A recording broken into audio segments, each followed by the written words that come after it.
Ini udah hancur semua ya?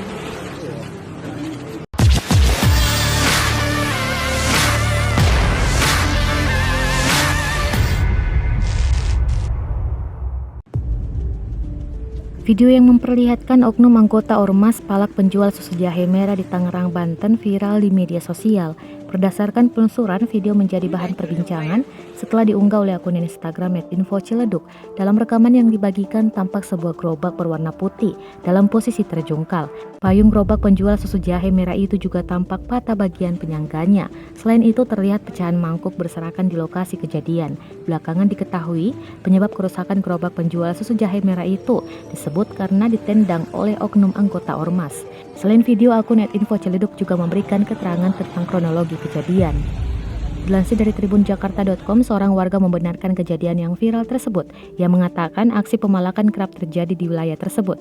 Saat beraksi, oknum tersebut memang tidak mengenakan atribut. Kendati demikian, warga sekitar tahu persis bahwa yang sering malak tersebut adalah anggota ormas. Kata dia, gerobak yang ditendang dan dihancurkan itu jualan susu jahe.